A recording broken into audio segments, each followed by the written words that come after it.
అదేవిధంగా యాదాద్రి 4000 మెగావాట్ల విద్యుత్ ఒప్పందం బిహెచ్ఎల్కి ఇచ్చిన దానికి సంబంధించి వారు అడిగితేనే ఇదే సభలో చర్చ జరిగితే తమరి అధ్యక్షతన రాష్ట్ర ప్రభుత్వం ఆమోదించింది.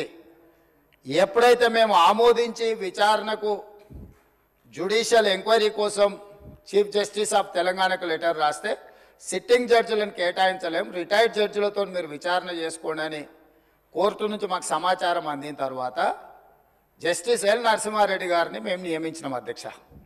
వారు విచారణ క్రొనలాజికల్గా చేసుకుంటూ సంబంధిత శాఖ మంత్రికి ఆనాడు సంబంధిత ఆనాటి ముఖ్యమంత్రికి మీరందరూ కూడా మీరు నిజాయితీ పరులు సత్యహరిచంద్రులు అన్నారు కదా, కమిషన్ దగ్గరకు వచ్చి మీ వివరాలు ఇవ్వండి అని అడిగినారు అధ్యక్ష. అంటే ఒక కమిషన్ వేసిన తర్వాత కమిషన్ విచారణ చేసేటప్పుడు కమిషన్ సమన్ చేసినప్పుడు బాధ్యత గల పౌరుడిగా ప్రజాప్రతినిధిగా అక్కడికి వెళ్ళి తమ వాదనను ఇక్కడ ఏదైతే వాదన వినిపించాలనుకున్నారో ఆ విచారణ కమిషన్ ముందర వెళ్ళి వీరు వాదన వినిపించి ఉంటే నిజంగానే వాళ్ళ నిజాయితీ అంతా బయటకు వచ్చి ఉండేది కదా అధ్యక్ష. అక్కడికి వెళ్ళకుండా ఆ కమిషనే వద్దు, ఆ వ్యక్తే వద్దు, ఇవన్నీ వద్దే వద్దని వాళ్ళే కోర్టుకు వెళ్ళిండ్రు. హైకోర్టు వాళ్ళ వాదనను తిరస్కరించింది. సుప్రీంకోర్టుకు వెళ్ళిండ్రు. సుప్రీంకోర్టు ఏమన్నది, విచారణ కొనసాగించాల్సిందే, విచారణని మీరు క్వాష్ చేయమని అడిగింది, అది కుదరదు. కాకపోతే మీకు అభ్యంతరం వల్ల ఆ కమిషన్ చైర్మన్గా వ్యవహరిస్తున్న వ్యక్తి పట్ల మీకు ఏమైనా అభ్యంతరాలు ఉంటే వ్యక్తిని మారుస్తున్నాము అని చెప్పి సుప్రీంకోర్టు మార్చడానికి ప్రభుత్వాన్ని కూడా అడిగింది. మీ ఆలోచన ఏందని? మాకేం ఆలోచన లేదు, ఏ వ్యక్తిని వేసినా సరే విచారణ జరగాలన్నదే ప్రభుత్వం ఆలోచన. ఖచ్చితంగా మా కోర్టు అడిగితే మేము మంచిది మారుస్తాము అని చెప్పి ఒప్పుకున్నాము. వారు కోరుకుంటున్నారు కాబట్టి ఈరోజు సాయంత్రానికల్లా ఎవరిని వేయాలో ఆ విచారణ కమిషన్కు కొత్త చైర్మన్ కూడా ఈరోజు సాయంత్రం నియమిస్తాం అధ్యక్ష.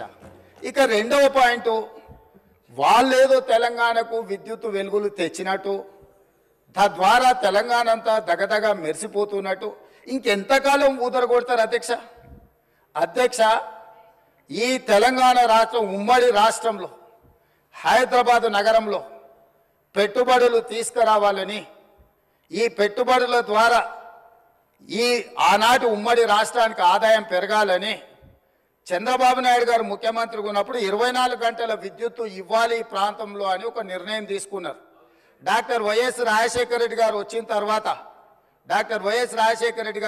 తర్వాత దాన్ని ఇంకా విస్తరించి ఐటీ కంపెనీలకు కానీ హైదరాబాద్ నగరానికి కానీ ఒక్క క్షణం కూడా విద్యుత్ కోతలు ఉండడానికి వీల్లేదు అని ఆనాడు తీసుకున్న నిర్ణయాల వల్ల నిరంతర విద్యుత్తు సరఫరా జరగడం వల్ల ఐటీ కంపెనీలు, ఫార్మా కంపెనీలు, hotel industry, food industry, sports అన్నీ నగరానికి వచ్చి ఈ నగరంలో ఒక అంతర్జాతీయ ఎయిర్పోర్టు, ఒక ఔటర్ రింగ్ రోడ్డు, హైటెక్ సిటీలు రావడం వల్ల హైదరాబాద్ నగరం విశ్వనగరంగా అవతరించి ఈనాడు తెలంగాణ రాష్ట్రానికి వస్తున్న ఆదాయంలో అత్యధిక భాగము ఆనాడు కాంగ్రెస్ పార్టీ యూపీఏ 1, యూపీఏ 2లో తీసుకున్న నిర్ణయాల వల్ల ఈ నగరానికి ఆదాయం పెరిగింది.